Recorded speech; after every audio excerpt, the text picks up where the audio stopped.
Alright, ladies, it's y'all time now. Now, the first guy we're going to talk about is the love bomber.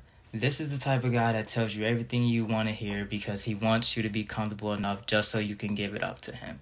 This is the type of guy that only tells you compliments, he tells you things you're comfortable about, but his actions don't necessarily reflect the words that he's telling you. When it comes to a real man, regardless of what it is, he's always going to be honest and tell you 100% what it is. So if a guy's telling you everything you want to hear and making you feel good, I'll take a step back to think why he's doing it. Number two, the non-committal player. This is the guy you know that he has all the women's attention, but yet he's not necessarily in the mindset to settle down. See, women tend to chase after the men that all the women want because women tend to have a following nature. Not a lot of women are leaders by nature. Leading is more of a masculine thing.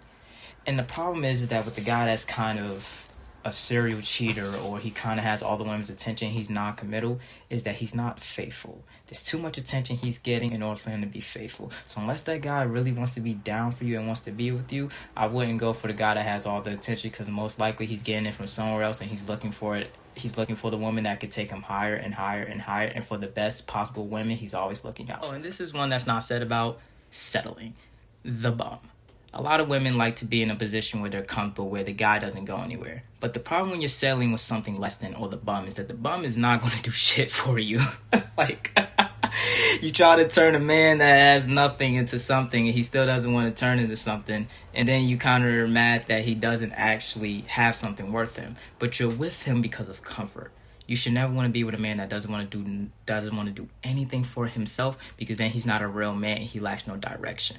You're never going to be truly feminine with a man that you feel like you're leading more or doing more. And number five, the poser / this flashy guy.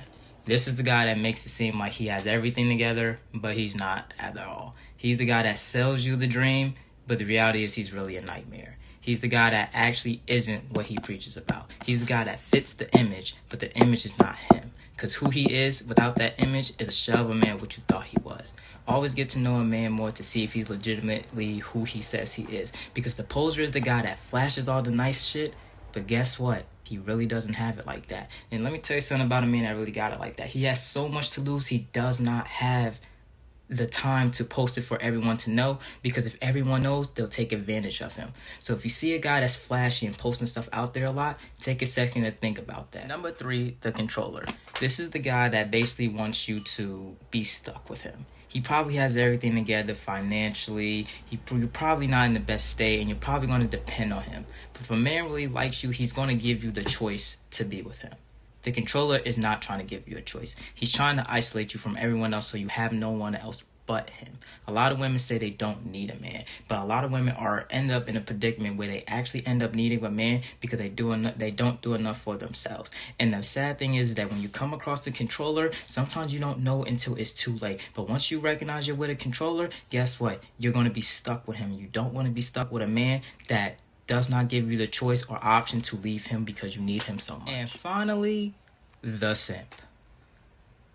And the inverse, the ultra alpha guy. See, a guy that's overly masculine or overly under masculine is that there's not enough balance. The simp caters too much to your comfort. And being with a simp would mean that he's going to act in a manner where he pedalizes you and you're not going to respect him. However, when you're dealing with a man that is overly masculine, that's usually a result of the pain that he's went through from other women that's caused him to overcompensate for that. So he's going to act too selfish to be with you. So you should be with a man that is comfortable enough and balanced enough in his masculinity to where he does not display a pedestalized version of you where you think you're too much above him, but he should not think he's too much above out of your league as well.